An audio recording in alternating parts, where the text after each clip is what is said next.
Before watching the video, don't forget to subscribe the channel and enable bell notification to never miss an update from us. Hello student, welcome to INT. This is Shivani Solan, faculty of English student. This is sentence improvement. आज हम इस video के अंदर sentence improvement को discuss करने वाले हैं. Part 1 है आपके सेंटेंस इम्प्रूवमेंट का. ये इस वीडियो के अंदर हम आपके प्रीवियस क्वेश्चंस को डिस्कस करेंगे जो आपके एग्जाम्स में ऑलरेडी आ चुके हैं. सो सेंटेंस इम्प्रूवमेंट, जैसे कि आप बच्चे जानते हो कि सेंटेंस हमें गिवन होता है, उसके अंदर एक सेगमेंट को हाईलाइटेड किया जाता है in the form of bold letter या अंडरलाइन. एग्जाम के अंदर सेंटेंस होता है, सेंटेंस के अंदर एक पार्ट को हाईलाइटेड किया जाता है आपके या तो बोल्ड लेटर्स में या फिर आपके अंडरलाइन फॉर्म में. जैसा कि आप बच्चे देख सकते हैं क्वेश्चन नंबर 1 के अंदर जितना पार्ट को हाईलाइटेड या बोल्ड करेगा उतने पार्ट के लिए नीचे आपको 4 रिप्लेसमेंट गिवन होगी. First of all you have to check कि अंडरलाइंड और बोल्ड पार्ट करेक्ट है या नहीं. अगर वो पार्ट करेक्ट है तो उसके लिए एक ऑप्शन गिवन होता है no replacement required. It means वो ऑलरेडी करेक्ट फॉर्म में गिवन है.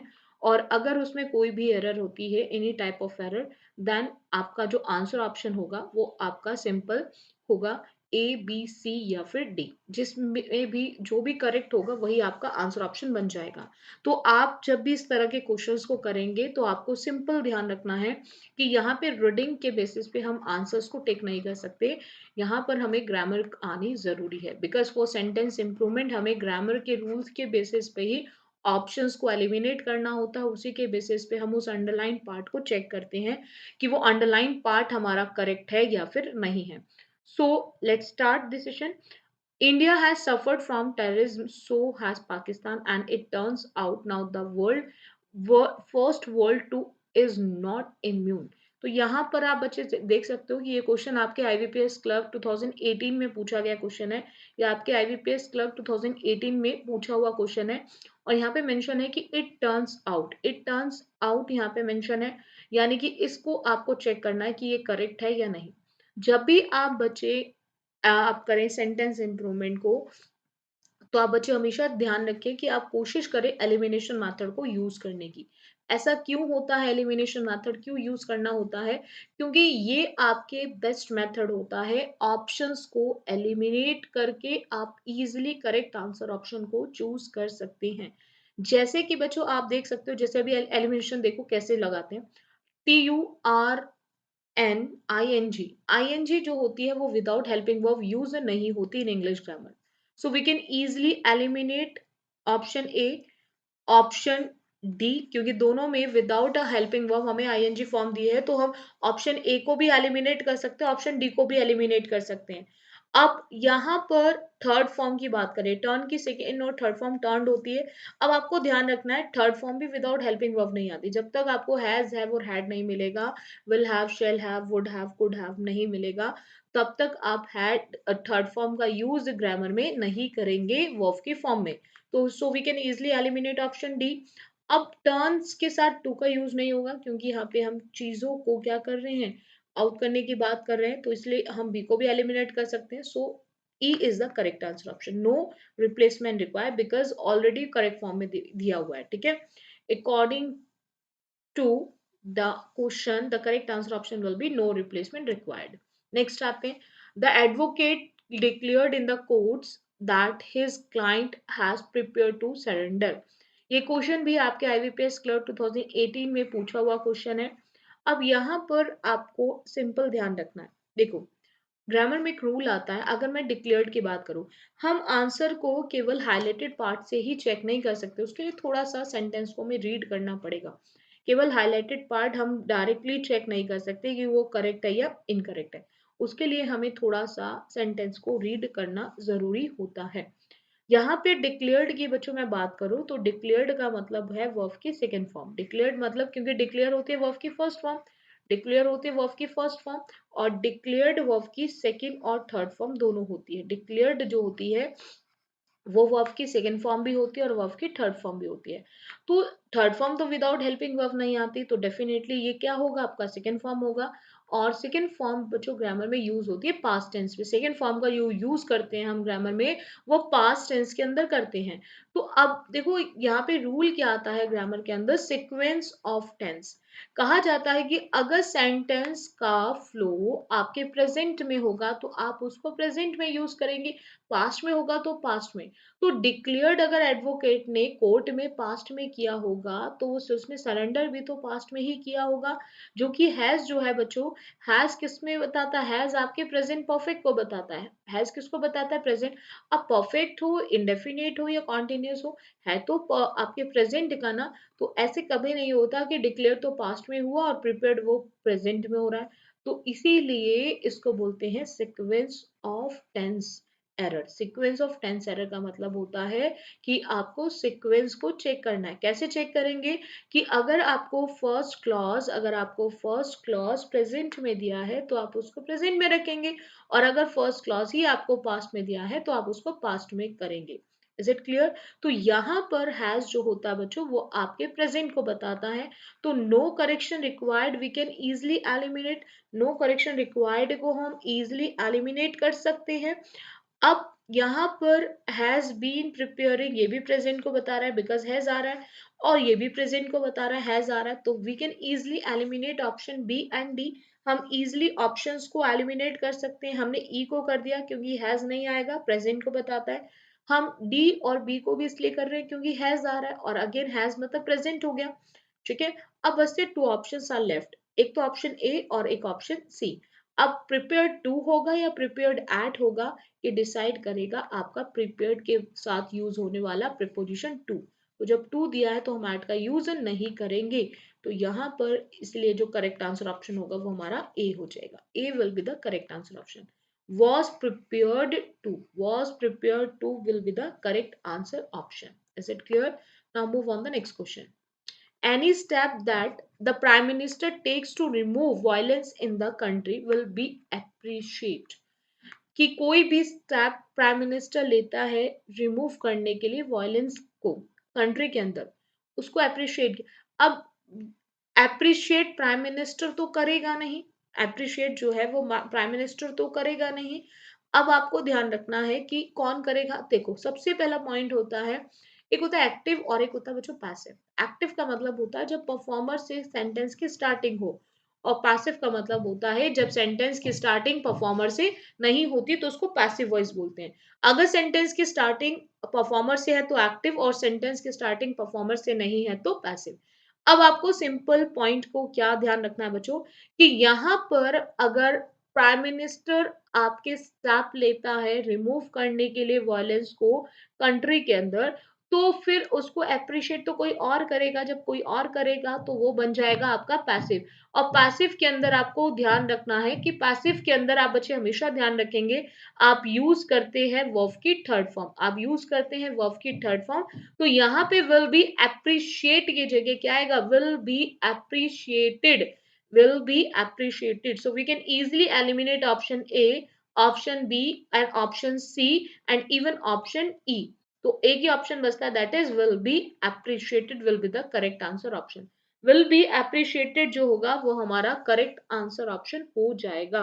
Now move on the next question. If this is freedom of speech then it must be curtailed immediately. अब यहाँ पर बोला गया है, ये क्वेश्चन भी आपके IBPS क्लर्क 2018 में पूछा हुआ क्वेश्चन है।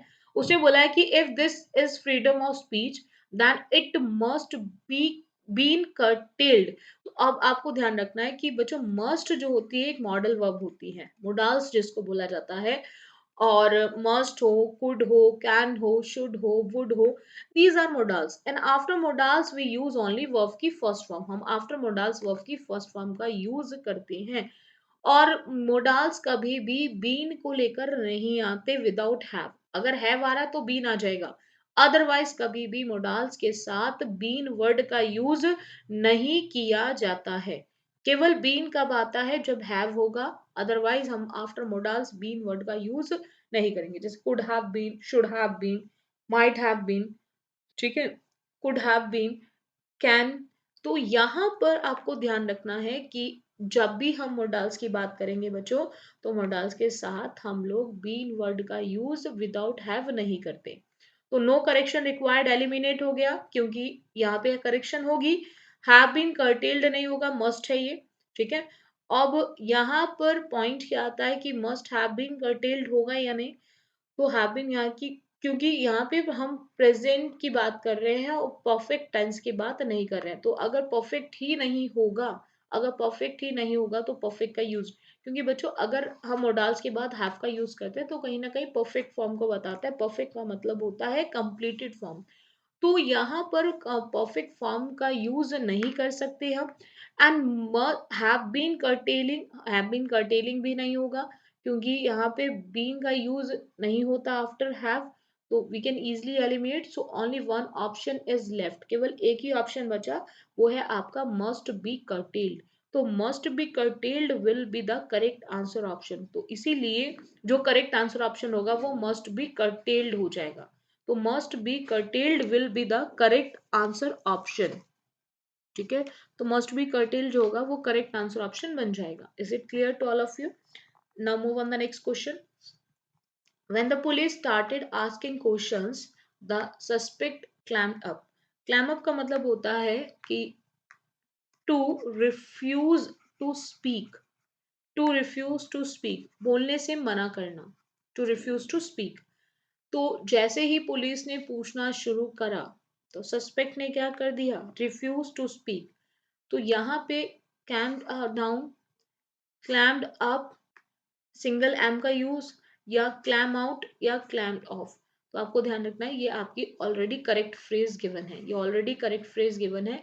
तो इसीलिए यहाँ पे हमें किसी भी तरह की रिक्वायरमेंट नहीं है करेक्शन की। So we can easily eliminate option A, option B, option C and option D.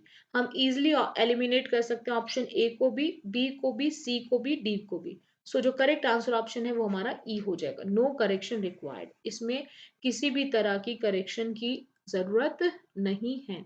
So the correct answer option will be no correction required. Now move on the next question.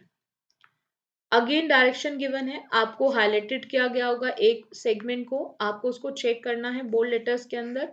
ये question आपके IBPS clerk 2020 में पूछे गए question है। ठीक है, आपको simple check करना है कि वो करेक्ट है या नहीं। अगर वो करेक्ट है तो नो इम्प्रूवमेंट रिक्वायर्ड, तो आप no improvement required correct answer option tick करेंगे। और अगर उसमें किसी भी तरह की एरर की मतलब किसी भी तरह की एरर है तो आपको चेक करना है कि answer option A B C D में से क्या होगा।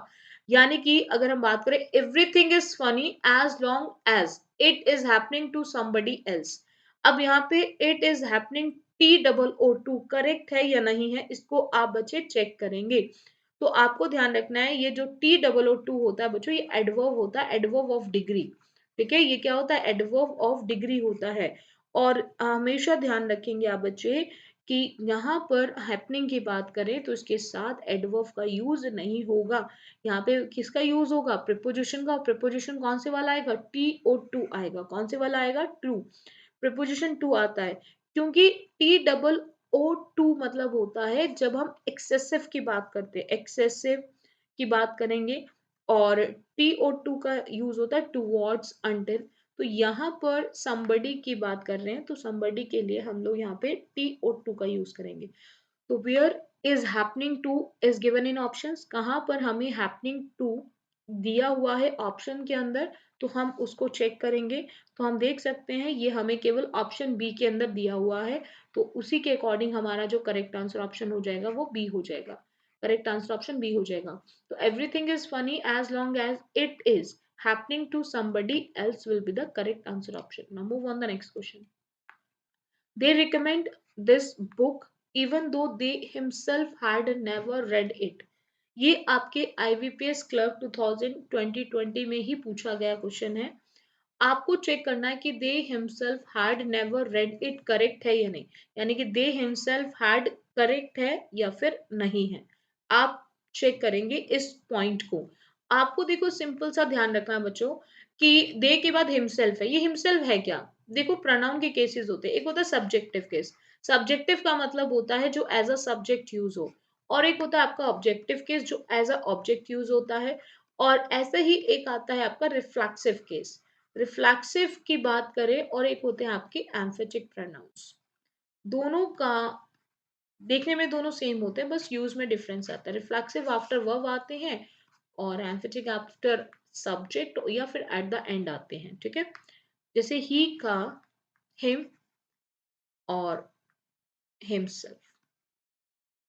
ऐसे ही आता है दे का देम और themselves। ऐसे ही आता है आई का मी माई सेल्फ। ऐसे ही आता है शी का हर हर सेल्फ। ऐसे ही आता है वी का अस आर सेल्स। ऐसे ही आता है इट का इट इट सेल्फ, ठीक है। ऐसे आता है वन का वन वन सेल्फ। देखिएगा, रिफ्लेक्सिव एंड एम्फेटिक का यूज जो होता है वो यूज होता है अकॉर्डिंग टू द परफॉर्मर। जो भी आपका सब्जेक्ट होता है आप उसी के अकॉर्डिंग उसको यूज करेंगे। अगर ही है तो हिमसेल्फ, दे है तो देमसेल्फ, वी है तो आर सेल्स, आई है तो माई सेल्फ, शी है तो हर सेल्फ और ही है तो हिमसेल्फ।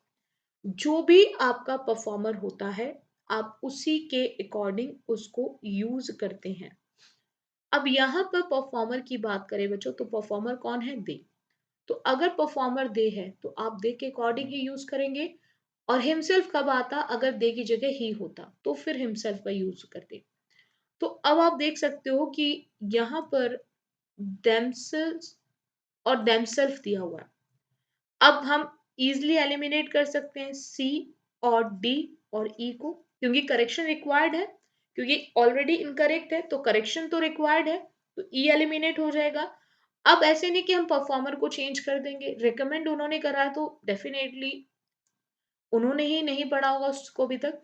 तो यहाँ पर हम लोग इट और वन का यूज नहीं कर सकते। अब दे तो आएगा, बट आपको ध्यान रखना है कि यहाँ पर पास्ट परफेक्ट की बात कर रहे हैं, प्रेजेंट परफेक्ट की बात नहीं कर रहे हैं। तो जब तक एडवर्ब ऑफ टाइम नहीं गिवन होगा टू चेंज द टेंस, तब तक आप उस टेंस को चेंज नहीं कर सकते। अगर एडवर्ब ऑफ टाइम गिवन है टेंस को चेंज करने के लिए तो हम टेंस को चेंज करेंगे। और अगर एडवर्ब ऑफ टाइम हमें टेंस चेंज करने के लिए गिवन नहीं है तो हम टेंस को चेंज नहीं करेंगे। तो यहाँ पर हम लोग इजिली एलिमिनेट कर सकते हैं बी को भी। तो बसता है एक ही ऑप्शन है, दैट इज ए। तो A will be the correct answer option. A जो होगा वो हमारा करेक्ट आंसर ऑप्शन हो जाएगा। Now move on the next question. This is the house that Jack built it. ये भी आपके आईबीपीएस क्लर्क 2020 में पूछा गया क्वेश्चन है। This is the house that Jack built it. तो अब यहां पर आपको चेक करना है कि that Jack built it correct है या नहीं है। तो यहाँ पर आप सिंपल सा ध्यान रखेंगे, पॉइंट क्या है बच्चों, कि हाउस हमें दिया हुआ है, ठीक है। और ये इट का यूज भी हम किसके लिए कर रहे हैं? हाउस के लिए कर रहे हैं। तो जब ऑलरेडी हमें हाउस दिया हुआ है और ये जो दैट है ये रिप्लेस किसको कर रहा है? हाउस को रिप्लेस कर रहा है। क्योंकि ये दैट जो है वो क्या है? हमारा रिलेटिव प्रोनाउन। और रिलेटिव प्रोनाउन बच्चों कहाँ आते हैं? टू रिप्लेस अ नाउन, अपने एंटीसीडेंट को रिप्लेस करने के लिए। क्योंकि उससे पहले जो यूज होता है वो उसको एंटीसीडेंट बोलते हैं ग्रामर के अंदर। अब एंटीसीडेंट की बात करें तो एंटीसीडेंट के लिए तो हमने दैट का यूज करा है, हाउस के लिए तो हम दैट यूज करें। दैट कौन है? हाउस। और हाउस कौन है? दैट। तो जब ऑलरेडी हम we have used relative pronoun for house, तो देन अगेन हम इट का यूज क्यों करेंगे? क्योंकि बार बार नाउन का भी रिपीटेशन नहीं, बट बार बार प्रोनाउन का भी रिपीटेशन नहीं होता। तो we do not repeat the subject और ऑब्जेक्ट। हमें बार बार सब्जेक्ट ऑब्जेक्ट को रिपीट करने की जरूरत नहीं है, क्योंकि we have already use that for house. हम ऑलरेडी दैट का यूज कर चुके हैं हाउस के लिए। तो अगेन हम इट का यूज हाउस के लिए नहीं करेंगे। तो इसीलिए जो करेक्ट आंसर ऑप्शन होगा वो हमारा नो इम्प्रूवमेंट रिक्वायर्ड नहीं हो सकता, क्योंकि यहाँ पर इम्प्रूवमेंट की रिक्वायरमेंट है। अब दैट जैक बिल्ट होगा। होम का यूज बच्चों कहाँ पर करते हैं? होम तब आता है बच्चों जब हम बात करते हैं ऑब्जेक्टिव केस की। होम का यूज करते हैं जब ऑब्जेक्टिव की बात करते हैं। किस ऑब्जेक्टिव की? पर्सन के ऑब्जेक्टिव की बात करें। विच का यूज हम करते हैं जब थिंग्स की बात करते हैं, ठीक है। तो यहाँ पर हम लोग इट का यूज नहीं कर सकते। अब दैट जैक इज बिल्डिंग इसका यूज भी नहीं कर सकते बिकॉज हम टेंस को चेंज नहीं कर सकते. So we can easily eliminate option A, option B and option C. और नो इम्प्रूवमेंट रिक्वायर्ड को भी हम इजिली एलिमिनेट कर सकते हैं क्योंकि यहाँ पर इम्प्रूवमेंट की जरूरत है. तो इसीलिए जो करेक्ट आंसर ऑप्शन बनेगा वो बनेगा आपका डी, दैट जैक बिल्ड. बस यहीं पे क्वेश्चन खत्म हो जाएगा. Now move on the next question. Question number 9 की बात करें. In no way do I agree with what you are saying. ये भी आपका क्वेश्चन आईबीपीएस क्लर्क 2020 में पूछा गया क्वेश्चन है. ये भी आपका ऑलरेडी आईबीपीएस क्लर्क 2020 में पूछा गया क्वेश्चन है. तो अब आपको चेक करना है कि क्या ये करेक्ट है या फिर नहीं, ये इनकरेक्ट है. तो यहाँ पर हमने क्या देखा, in no way do I agree. तो यहाँ पर अगर हम बात करें, देखो आई कैसा सब्जेक्ट है, प्लूरल. प्रेजेंट इंडेफिनिट की बात करें तो आई प्लूरल का काम करता है क्योंकि आई का करेक्टर डिफाइन नहीं है इन इंग्लिश ग्रामर. आई का करेक्टर डिफाइन नहीं है इंग्लिश ग्रामर में. आई कभी तो सिंगुलर का भी काम करता है, कभी प्लूरल का भी काम करता है. आई दोनों तरह से यूज होता है, एज अ सिंगुलर सब्जेक्ट भी और एज अ प्लूरल सब्जेक्ट भी. लेकिन अगर हम प्रेजेंट इंडेफिनिट की बात करें पर्टिकुलर टेंस की, तो उसके अंदर आई का करेक्टर प्लूरल है और प्लूरल के साथ डू का यूज होता है. ये हमारा बिल्कुल करेक्ट है. तो हमने आई के साथ डू देखा. और जब भी सेंटेंस की स्टार्टिंग इन नो वे से स्टार्ट होती है तो आप उसमें यूज करते हैं स्ट्रक्चर. क्या यूज करेंगे, पहले आपका हेल्पिंग वर्ब आएगा एंड आफ्टर दैट आप सब्जेक्ट का यूज करेंगे, आफ्टर दैट सब्जेक्ट का यूज करेंगे. तो वो भी स्ट्रक्चर हमारा करेक्ट है कि भाई डू पहले आ रहा है एंड आफ्टर दैट आई आ रहा है, सब्जेक्ट आ रहा है. तो यहाँ पर हमें देखा कि यहाँ पे हम A, B, C and D को एलिमिनेट कर सकते हैं. तो only one option is left, that is no improvement required. It means already highlighted part जो है बच्चों, ऑलरेडी हाईलाइटेड पार्ट आपका करेक्ट फॉर्म में दिया हुआ है. तो इसीलिए जो करेक्ट आंसर ऑप्शन बनेगा वो आपका बन जाएगा no improvement required. Now move on the next question. Again आपको देख सकते हो डायरेक्शन गिवन है. ठीक है, ये क्वेश्चन आपके आईबीपीएस पीओ 2019 में पूछा गया क्वेश्चन है. यहाँ पर अगेन आपको चेक करना है कि जो हाईलाइटेड पार्ट है वो करेक्ट है या नहीं. Although of the praise is correct और नॉट. अगर ये करेक्ट नहीं है, अगर ये करेक्ट है तो फिर नो रिप्लेसमेंट रिक्वायर्ड. और अगर ये इनकरेक्ट है तो फिर आपको चेक करना है कि वहां पर हम किसको यूज कर सकते हैं, वहां पर हम किसका यूज कर सकते हैं, ए का, बी का, सी का या फिर डी का. अब आप बच्चे ध्यान रखेंगे पॉइंट क्या आता है बच्चों. अगर हम पॉइंट की बात करें ऑल्दो की, ऑल्दो ऑफ द प्रेज. सबसे पहले अगर हम दो और ऑल्दो की बात करें तो दो और although in English grammar they never take any preposition. ये प्रीपोजिशन को लेकर नहीं आते, यानी कि ऑल्दो और दो के साथ कभी भी प्रीपोजिशन ऑफ का यूज नहीं होता.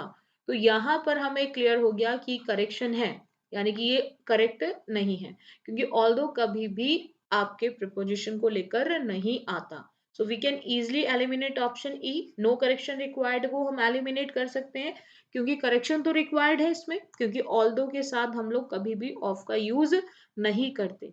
अब दूसरा पॉइंट क्या आता है कि ऑल्दो द प्रेज्ड, हम टेंस को भी चेंज नहीं कर सकते. So we can easily eliminate option D.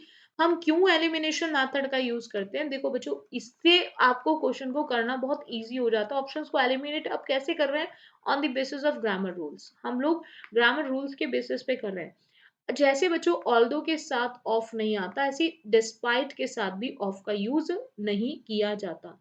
ऐसे ही डिस्पाइट भी कभी भी इंस्पाइट ऑफ लेकर आता है, लेकिन डिस्पाइट कभी भी ऑफ को लेकर नहीं आता. तो हम लोग यहाँ पर ए ऑप्शन को भी एलिमिनेट कर सकते हैं. ऑल्दो की जगह हम लोग वेदर द प्रेज का यूज नहीं करेंगे. अब यहाँ पर जो करेक्ट आंसर ऑप्शन होगा वो बनेगा डिस्पाइट द प्रेज. तो करेक्ट आंसर ऑप्शन जो बनेगा वो सी बनेगा. ठीक है, डिस्पाइट, ऑल्दो, दो, ये कभी भी अपने साथ प्रीपोजिशन ऑफ को लेकर नहीं आते हैं. इनके साथ कभी भी प्रीपोजिशन ऑफ का यूज नहीं किया जाता है. Now move on the next question. Next question की बच्चों बात करें तो नेक्स्ट आते हैं. Yesterday, ahead of Diwali, the Union government announced the non-productivity linked bonus equivalent to 30 days off. अब यहाँ पे पॉइंट क्या है कि गवर्नमेंट अनाउंस द करेक्ट है या नहीं। अब यहाँ पर सिंपल सा पॉइंट क्या है कि हम बात कर रहे हैं किसकी, 30 डेज की बात कर रहे हैं, ठीक है।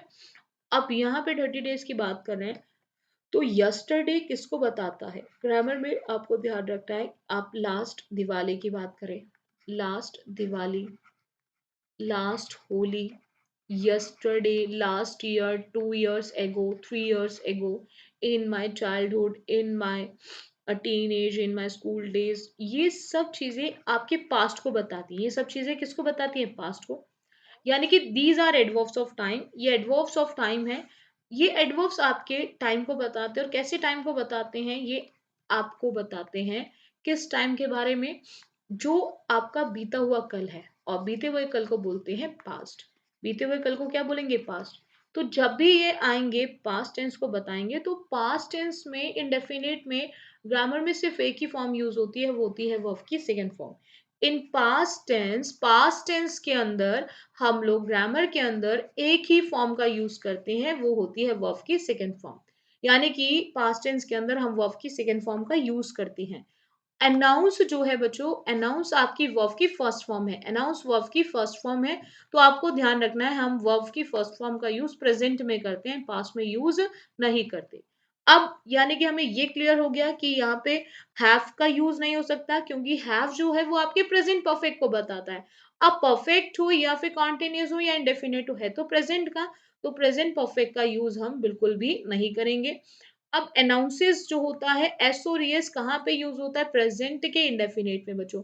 हम एस और एस का यूज कहाँ करते हैं, प्रेजेंट इंडेफिनिट में करते हैं। तो आपको ध्यान रखना है कि यस्टरडे पास्ट को बताता है, पास्ट में एस और एस का यूज यानी कि प्रेजेंट का टेंस का यूज नहीं होगा। अब इज का भी यूज कहाँ पर होता है, प्रेजेंट में होता है, so we can easily eliminate. और वर्ब की फर्स्ट फॉर्म भी कहाँ आती है, वर्ब की फर्स्ट फॉर्म भी प्रेजेंट में आती है। और ये तो वैसे भी इनकरेक्ट है, गवर्नमेंट के साथ तो वर्ब की फर्स्ट फॉर्म ही एस और एस आएगा।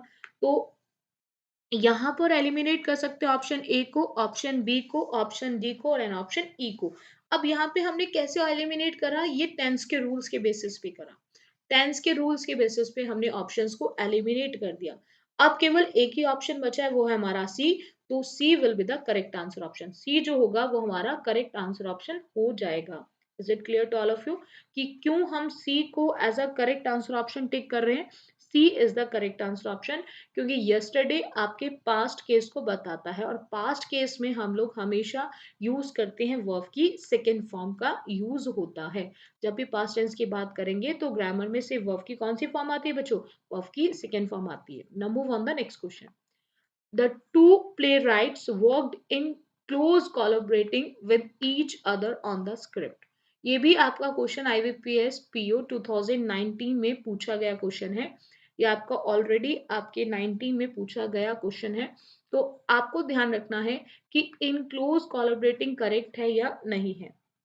तो आपको ध्यान रखना है कि जो करेक्ट फ्रेज होती है इन क्लोज कोलैबोरेटिंग में इन क्लोज कोलैबोरेशन होती है, ठीक है। तो यहाँ पर आप एक फ्रेज के बेसिस पे भी इस आंसर ऑप्शन को टिक कर सकते हैं। कोलैबोरेटिंग का यूज नहीं होगा, कोलैबोरेशन का यूज होगा।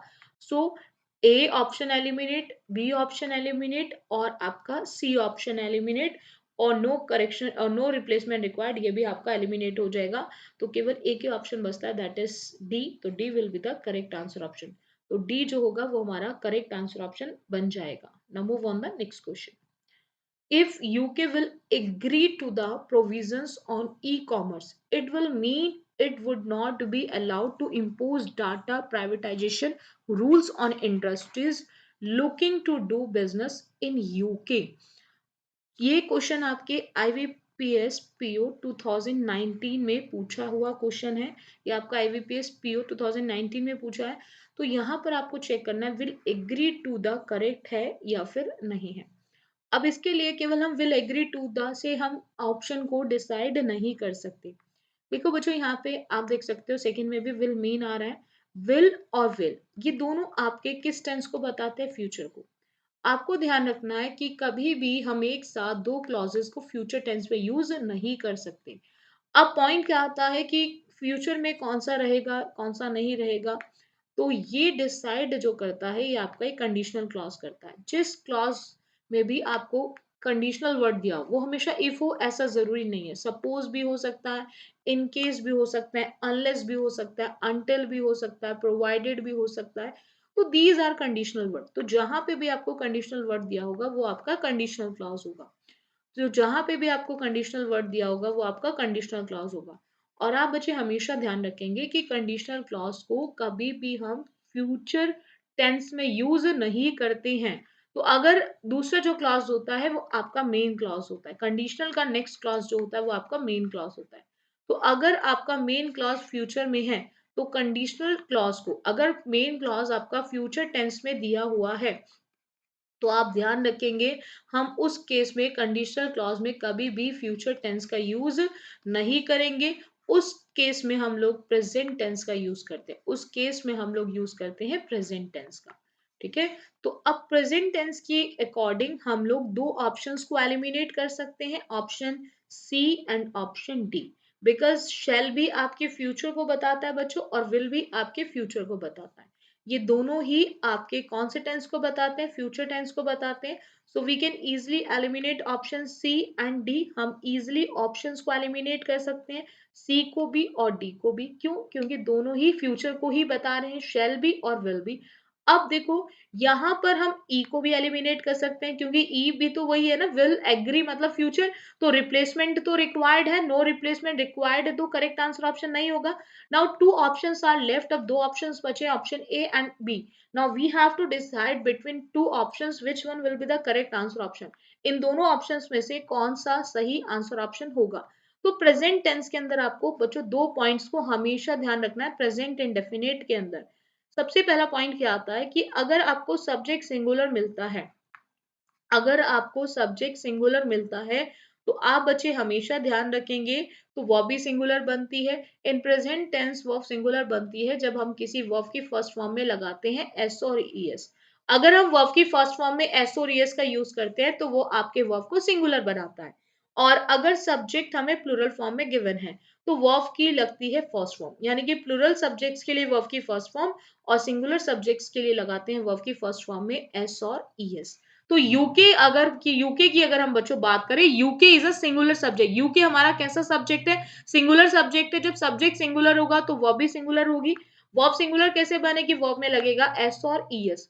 सो वेयर एस और E S is given in options, कहां पे एस और ईएस ऑप्शन में दिया हुआ है? तो ऑप्शन बी में दिया हुआ है। तो इसीलिए उसके अकॉर्डिंग हमारा जो करेक्ट आंसर ऑप्शन बनेगा वो हमारा बी बन जाएगा। So we can easily eliminate option A also. हम इजिली ऑप्शन ए को भी एलिमिनेट कर सकते हैं। तो हमारे कितना ऑप्शन, जो ऑप्शन बचा वो हमारा बी ऑप्शन है। तो will agree to the key जगह हम यूज करेंगे एग्रीज टू द। क्यों एग्रीज का यूज कर रहे हैं? Because UK is a singular subject, तो according to the singular subject वो भी हमारी सिंगुलर यूज होगी। Now move on the next question. यहाँ पे हमें दे रखा है US customs and border protection said this week that arrested at the US Mexico border fall in. Fall in को चेक करना है कि क्या ये करेक्ट है या नहीं। ठीक है। ये क्वेश्चन आपके आईबीपीएस पीओ 2019 में पूछा हुआ क्वेश्चन है। ये आपके ऑलरेडी आईबीपीएस पीओ 2019 में पूछा हुआ क्वेश्चन है। अब यहाँ पर अगर हम बात कर रहे हैं September for the 4th month in the row. अब देखो बच्चों सिंपल सा पॉइंट क्या आता है कि यहाँ पर सेड जो है वो पास्ट को बताता है। अभी हमने एक क्वेश्चन के अंदर पढ़ा था कि सेंटेंस का फ्लो अगर प्रेजेंट में है तो प्रेजेंट आता है, और अगर सेंटेंस का फ्लो पास्ट में है तो हम पास्ट का यूज करते हैं। इस चीज को आप हमेशा ध्यान रखेंगे। सेड आपके पास्ट को बताता है, सेड जो है वो आपके पास्ट को बताता है। तो फॉल जो होती है वर्ब की फर्स्ट फॉर्म होती है, फॉल जो होती है वर्ब की फर्स्ट फॉर्म होती है, क्योंकि मैंने आपको बताया कि पास्ट में हम यूज करते हैं वर्ब की सेकेंड फॉर्म। क्योंकि वर्ब की फर्स्ट फॉर्म कहाँ पे यूज होती है? आपके प्रेजेंट केस में यूज होती है, और पास्ट के लिए हम यूज करते हैं वर्ब की सेकेंड फॉर्म। तो फॉल वर्ब की फर्स्ट फॉर्म है और फॉल की सेकेंड फॉर्म फेल होती है, और थर्ड फॉर्म जो होती है बच्चों वो फॉलन होती है। तो फॉल वर्ब की फर्स्ट फॉर्म, ये सेकेंड फॉर्म, और ये आपकी थर्ड फॉर्म। तो यहीं से आप आंसर ऑप्शन को डिसाइड कर सकते हैं। तो यहां पर हमें ये क्लियर है कि I N G without helping verb use नहीं होता, और हैज के साथ वर्ब की सेकेंड फॉर्म का यूज नहीं होता, और फेल्ड वर्ब की थर्ड फॉर्म होती नहीं है क्योंकि ये कोई फॉर्म नहीं है। तो वी कैन इजिली एलिमिनेट, और करेक्शन रिक्वायर्ड है तो we can easily eliminate option E also. हम इजिली ऑप्शन ई को भी एलिमिनेट कर सकते हैं। सो अब बचता क्या है हमारा ऑप्शन ए। तो option A will be the correct answer. Option A जो होगा वो करेक्ट आंसर ऑप्शन हो जाएगा। जो करेक्ट बनेगा वो बॉर्डर फेल इन बनेगा। फॉल की सेकेंड फॉर्म क्या आ जाएगी, फेल। तो करेक्ट आंसर ऑप्शन क्या हो जाएगा बच्चों, हमारा ए करेक्ट आंसर ऑप्शन बन जाएगा। Is it clear to all of you? क्यों हमने फॉल इन को फेल इन में चेंज करा? रीजन ओनली वन कि सेड आपके पास्ट को बताता है। इन पास्ट टेंस हम सेकेंड क्लॉज में भी पास्ट का ही यूज करेंगे, और पास्ट टेंस के पास्ट टेंस के अंदर हम क्या यूज करते हैं, वर्ब की second form. Is it clear? Now move on the next question. Students feel autonomous when they are able to willing engage time and energy to their studies. ये question आपके IBPS PO 2020 में पूछा गया question है। ये आपका IBPS PO 2020 का पूछा हुआ क्वेश्चन है। तो यहाँ पर अगर हम बात करें बच्चों, तो विलिंग एंगेज करेक्ट है या नहीं? तो यहाँ पर हम स्टूडेंट्स की बात कर रहे हैं। यहाँ पे हम किसकी बात कर रहे हैं, स्टूडेंट्स की बात कर रहे हैं। और वहां पर वो स्टडीज के लिए अपनी एनर्जी और टाइम को क्या कर रहे हैं, पूरी तरह से अपनी स्टडीज के लिए अपनी टाइम और एनर्जी को एंगेज नहीं कर रहे हैं, डिवोट कर रहे हैं। यानी कि जब हम किसी भी चीज में लग जाते हैं पूरी तरह से, जैसे हम पूजा करते हैं तो गॉड में हम अपने भक्ति में क्या हो जाते हैं, डिवोट कर देते हैं अपने आप को। तो उसके लिए हम लोग विल एंगेज वर्ड का यूज नहीं करेंगे, ठीक है। एंगेज स्टडी में हो सकते हैं, टाइम को एंगेज नहीं करते, एनर्जी को एंगेज नहीं करते। वी कैन मतलब मैं अभी पढ़ाने में एंगेज हूं, बट मैंने अपने टाइम और एनर्जी को एंगेज नहीं किया है, मैंने अपनी टाइम और एनर्जी को क्या करा है, विलिंगली डिवोट कर दिया है, ठीक है। तो यहाँ पर हम लोग रेडिली डिवोटेड वर्ड या फुली असाइन वर्ड या फिर कॉर्पोरेट विलिंगली का यूज नहीं करेंगे, या नन ऑफ दीज नहीं होगा, बिकॉज इसका करेक्ट आंसर ऑप्शन होगा विलिंगली डिवोट। उसने अपनी इच्छा से क्या कर रहे हैं, अपनी इच्छा से डिवोट कर रहे हैं अपने टाइम को भी और अपनी एनर्जी को भी। स्टूडेंट्स तो अपनी इच्छा से वो क्या कर रहे हैं, अपनी एनर्जी और टाइम को डिवोट कर रहे हैं, नॉट एंगेज। एंगेज वो खुद हो सकते हैं, बट टाइम और एनर्जी को एंगेज नहीं करेंगे। टाइम और एनर्जी को क्या करेंगे, वो डिवोट करेंगे। So according to that one the correct answer option will be C. तो उसके अकॉर्डिंग जो करेक्ट आंसर ऑप्शन होगा वो हमारा सी हो जाएगा। Is it clear to all of you? तो जो करेक्ट आंसर ऑप्शन होगा बच्चों वो हमारा सी हो जाएगा। So thank you student for this lovely session.